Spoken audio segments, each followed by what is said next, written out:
வணக்கம் ஸ்டூடெண்ட்ஸ். நம்ம இப்போ பார்க்குறது எக்ஸசைஸ் 1.3ல 5th sum. The price of three commodities A, B and C are rupees X, Y and Z per units. ஒவ்வொரு கமாடிட்டிலையும் உள்ள இப்போ ஏங்கிற கமாடிட்டியோட ஒரு யூனிட்டோடைய ப்ரைஸ் வந்து எக்ஸு, பிங்கிற கமாடிட்டியோடைய ஒரு யூனிட்டோட ப்ரைஸ் வந்து ஒய், சிங்கிற கமாடிட்டியோட ஒரு யூனிட்டோட ப்ரைஸ் வந்து Z. A person P purchases 4 units and 4 units of B and sales 2 units of A and 5 units of C. சரியா? பிங்கிற பர்சன் பியை 4 யூனிட்ஸ் வந்து பர்ச்சேஸ் பண்ணுறாரு, ஏயில் 2 யூனிட் சேல்ஸ் பண்ணுறாரு, 5 யூனிட்ஸும் சியில் சேல்ஸ் பண்ணுறாரு.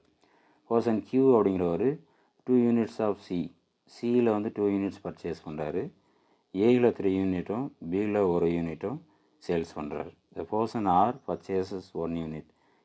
ஏயில் ஒரு யூனிட் பர்ச்சேஸ் பண்ணுறாரு, பியில் 3 யூனிட்டும் சியில் ஒரு யூனிட்டும் சேல்ஸ் பண்ணுறாரு. இப்போ இந்த ப்ராசஸில் இந்த பிக்யூஆர் இந்த 3 பர்சனுக்கும் எவ்வளோ கிடைக்குது ஏர்ன் பண்ணுறாங்க அப்படின்னா, இப்போ பிங்கிறவர் 15,000, கியூங்கிறவர் 1,000, ஆருங்கிறவர் 4,000 ஏர்ன் பண்ணுறாங்க ரெஸ்பெக்டிவ்லி. அப்படின்னா find the prices per unit of A, B and C. So ஏபிசியோட ப்ரைஸ் வந்து எக்ஸ், ஒய், இசட். ஸோ இந்த எக்ஸ், ஒய், இசட் என்னவாக இருக்கும் அப்படின்னு கண்டுபிடிக்கணும். அதே தான் தமிழில் கொடுத்துருக்காங்க. ஏ, பி மற்றும் சி என்ற பொருட்களின் விலை ஒரு அலகிற்கு முறையே எக்ஸ், ஒய் மற்றும் இசட். அதில் பி அப்படிங்கிறவர் பியை 4 அலகுகள் வாங்கி ஏயில் 2, சியில் 5 அலகுகளை விற்கிறார். கியூங்கிறவர் சியில் 2 அலகுகள் வாங்கி ஏயில் 3 அலகுகளும் பியில் 1 அலகுகளும் விற்கிறார். ஆறுங்கிறவர் ஏயில் 1 அலகை வாங்கி பியில் 3 அலகும் சியில் 2 அலகையும் விற்கிறார், 1 அலகையும் விற்கிறார்.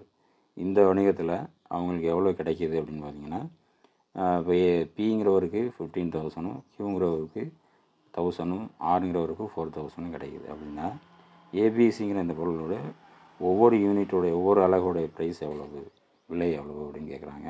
ஸோ அவங்களே எக்ஸ், ஒய், இசட்னு கொடுத்துட்டாங்க. நம்ம டைரெக்டாக ஈக்குவேஷன் வேணால் போதும். நம்ம புரிஞ்சுக்கணுங்கிறதுக்காக நான் என்ன செஞ்சுக்கிறேன்னா, ஒரு டேபிள் மாதிரி போட்டு அதுக்கப்புறம் நான் ஈக்குவேஷன் அடிக்கிறேன். ஸோ ஃபஸ்ட்டு நான் பர்சன் பி, கியூஆர் 3 பேருடைய ப்ராசஸிங் எழுதுகிறேன். இப்போ இதில் ஏ, பி, சி இந்த 3 ப்ரைஸ் 3 கமாடிட்டிஸ் தான் இங்கே மார்க்கெட்டில் இருக்குது. அதில் என்ன செய்கிறாங்க அப்படிங்கிற பார்ப்போம். இப்போ ஏயை வந்து பிங்கிறவர் என்ன செய்கிறாரு, பிங்கிறவர் எதை பர்ச்சேஸ் பண்ணுறோம் அப்படின்னா, பர்ச்சேஸ் பண்ணுறப்போ நம்மள்ட்ட உள்ள காசு, நம்மள்ட்ட உள்ள அமௌண்ட்டு வெளியில் போகும். அப்போ நமக்கு லாஸ்.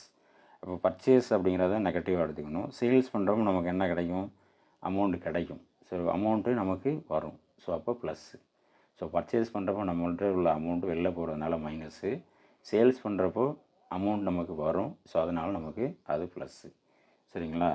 பொருளை விற்கிறப்போ நமக்கு அமௌண்ட்டு கிடைக்கும். ஸோ அதனால் ப்ளஸ்ஸு, வாங்குகிறப்போ நம்ம காசு கொடுப்போம், அதனால் மைனஸ். ஸோ பர்ச்சேஸ் பண்ணுறத ப்ளஸ்ன்னு எடுத்துக்கிறோம், ஸோ பர்ச்சேஸ் பண்ணுறத மைனஸ்ன்னு எடுத்துக்கிறோம், சேல்ஸ் பண்ணுறத ப்ளஸ்ன்னு எடுத்துக்கிறோம். இப்போ பிங்கிற பியில் 4 யூனிட்ஸை பர்ச்சேஸ் பண்ணுறப்போ அமௌண்ட் நம்மகிட்டேருந்து வெளில போகும். ஸோ -4 அண்டு 2 யூனிட்ஸ் ஆஃப் ஏ அதை சேல்ஸ் பண்ணுறாரு, 5 யூனிட்ஸ் ஆஃப் சி, ஸோ இதை சேல்ஸ் பண்ணுறாரு. கியூங்கிறவர் என்ன செய்கிறாருன்னா, எதை பர்ச்சேஸ் பண்ணுறாருன்னா, சியில் 2 யூனிட் பர்ச்சேஸ் பண்ணுறாருன்னா அவர்கிட்ட இருக்கக்கூடிய அமௌண்ட் வெளில போகும். ஸோ அப்போ -2. அடுத்து சேல்ஸ் 3 யூனிட்ஸ் வந்து ஏயும், 1 யூனிட்ஸ் வந்து பியும் சேல்ஸ் பண்ணுறப்போ அமௌண்ட் வரும். ஆறுங்கிறவர் என்ன செய்கிறாரு, 1 யூனிட்ஸ் ஆஃப் ஏயை பர்ச்சேஸ் பண்ணுறாரு. அப்போ பர்ச்சேஸ் பண்ணுறாருன்னா காசு போயிடும். 3 யூனிட்ஸ் ஆஃப் பியும் 1 யூனிட்ஸ் ஆஃப் சியையும் சேல்ஸ் பண்ணுறப்போ அது அமௌண்ட் கிடைக்கும். பர்ச்சேஸ் பண்ணுறப்போ அமௌண்ட் நம்மகிட்டேருந்து போகும், அதனால் பர்ச்சேஸ்லாம் மைனஸ்ன்னு போட்டிருக்கோம். அவ்வளோதான். இப்போ இதை எடுத்து ஈக்குவேஷனாக எழுதுறோம். ஃபஸ்ட் ஒன் வந்து ஏயோடைய ப்ரைஸ் வந்து 2x, ஸோ 2x. பியோட ப்ரைஸ் வந்து ஒய், ஸோ -4y. சியோட ப்ரைஸ் வந்து இசட், ஸோ 5z. அப்போ பிங்கிறவருக்கு எவ்வளோ அமௌண்ட் கிடைக்கிது அப்படின்னு பார்த்தீங்கன்னா 15,000. So rupees 15,000. அதே மாதிரி கியூங்கிறவருக்கு 3x + y - 2z = 1000 rupees. ஆறுங்கிறவருக்கு -x + 3y plus z equal to 4000. So இதில் உள்ள அமௌண்ட்டை அதோடைய ப்ரைஸை அதோட மல்டிபிள் பண்ணி ஆட் பண்ணுறப்போ இது அவங்க கிடைக்கக்கூடிய அமௌண்ட்டு கிடைக்குது. இப்போ இதான் மேட்ரிக்ஸ் இன்வர்ஷன் மெத்தடில் நம்ம சால்வ் பண்ணுறோம். ஃபஸ்ட்டு இந்த மேட்ரிக்ஸ் ஈக்குவேஷனை மேட்ரிக்ஸ் ஈக்குவேஷன் எழுதிக்கும். இந்த மேட்ரிக்ஸ் ஈக்குவேஷன்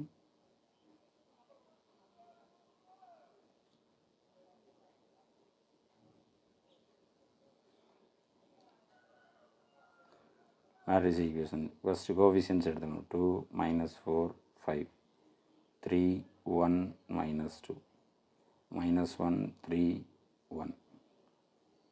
அடுத்து variable x y z is equal to 15,000 1000 4000. இதை ஏன்னு எடுத்துக்கிறோம். x is equal to b. இதோட சொல்யூஷன் பார்த்திங்கன்னா x is equal to a inverse b.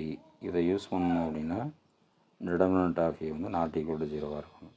சரி, முதல்ல a இன்வர்ஸ் கண்டுபிடிக்கணும். a இன்வர்ஸ்க்கான formula 1/determinant of a into HA. முதல்ல determinant of a கண்டுபிடிக்கணும். ஸோ அதுக்கு நான் ஏங்கிற மேட்ரிக்ஸ் எடுத்து எழுதிக்கிறேன். 2 -4 5 3 1 -2 -1 3 1. determinant of a 3 × 3க்கு ஃபஸ்ட் ரோ யூஸ் பண்ணோம். யூஸ்வலாக plus minus plus +2. First row first column omit பண்ணிடுறோம். ஸோ இதில் என்ன கிராஸ் மல்டிபிள் பண்ணுறோம். 1 கிராஸ் மல்டிபிள் ஒரு -1 இங்கே ஒரு minus +6 minus into minus +4. Second காலமே ஃபஸ்ட் ரோ ஒமிட் பண்ணோம்னா 3 1s are 3 minus into minus plus இங்கே ஒரு மைனஸ் வரும். ஸோ -2 +5. ஃபஸ்ட் ரோவையும் தேர்டு காலமே ஒமிட் பண்ணுறோம்னா இதில் என்ன கிராஸ் மல்டிபிள் பண்ணுறோம். ஸோ 9 மைனஸ் இங்கே ஒரு minus. So +1 2 into 7 plus 4 into 1 plus 5 into 10 14 plus 4 plus 50.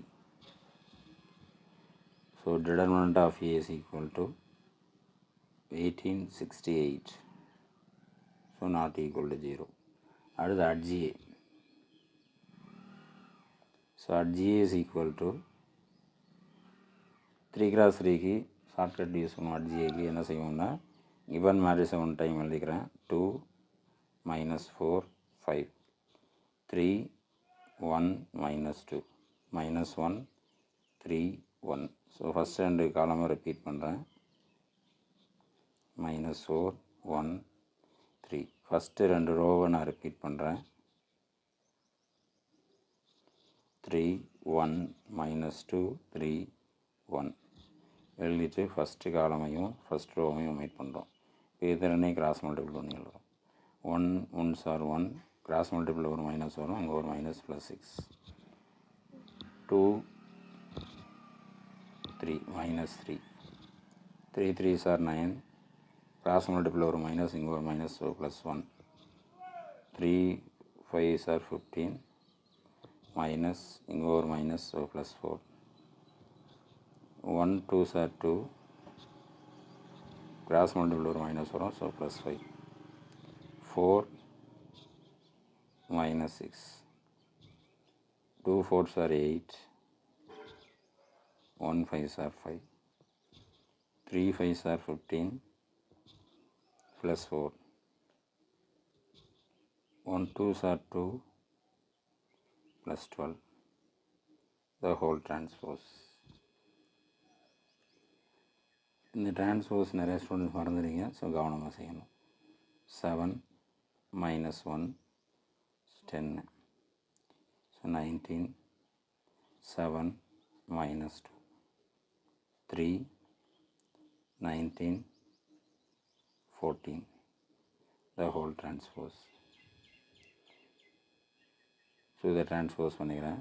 First row first காலம் பண்ணிக்கிறேன். 7 -1 10. செகண்ட் ரோவை செகண்ட் காலம் பண்ணிக்கிறேன். தேர்ட் ரோவை தேர்டு காலம் பண்ணிக்கிறேன். 3 19 14. HGA கண்டுபிடிச்சிட்டோம். அடுத்தது A inverse. So therefore A inverse equal to 1 by determinant of A 68 at GA. At GA என்ன அப்படின்னு பார்த்தீங்கன்னா 7 19 3 minus 1 7 19 10 minus 2 14. இப்போ solution of the equation x is equal to A inverse B. So x is equal to A inverse 1 by 68 7 19 3 minus 1 7 19 10 minus 2 14. B இங்கே மேலே நம்ம எழுதியிருக்கோம். So அதை எடுத்து எழுதிக்கிறேன். 15,000 1000 4000 15,000 1000 4000. ஸோ நான் மல்டிபிள் பண்ணுறதுக்கு முன்னாடி இது எல்லாமே 1000ஓட மல்டிபிளாக இருக்கிறனால இதெல்லாம் 1000 காமனாக வெளில வச்சுக்கிறேன். ஸோ அதை முன்னாடி கொண்டு போய் வச்சுக்கிறேன். So 1000 by 68. இப்போ 7 19 3 minus 1 7 19 10 minus 2 14. இப்போ 1000 எழுதுனா 15 1 4. 1000 by 68. ஸோ இப்போ இதை மல்டிபிள் பண்ணுறோம். ரோ பை காலம். 7 into 5 35 balance 3 105 plus 19 plus 12 second row column minus 15 plus 7 plus 9 4s are 36 76 150 minus 2 plus 56. So 1000 by 68 add பண்ணுறோம். 2 plus 9 11 11 plus 5 16. So balance 1 2 3 1 136. அடுத்தது 7 plus 6 83 83 minus 15 83ல 15 சப்ராக்ட் பண்ணுங்கள். 13 minus 5 8 7 minus 1 6 68 150 plus 56 206 206 minus 2 204. So 1068 இதிலேருந்து 68 common எடுக்கலாம்.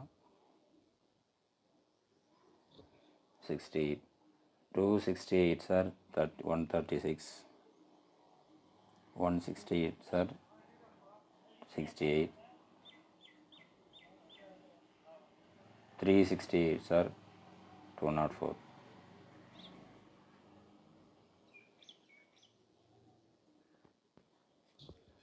So 68 cancel ஆயிரும். 1000 உள்ள multiple பண்ணிங்கன்னா 2000 1000 3000. So அப்போ எக்ஸோட வேல்யூ 2000 ஒய்யோட வேல்யூ 1000 இசட்டோட வேல்யூ 3000. So okay.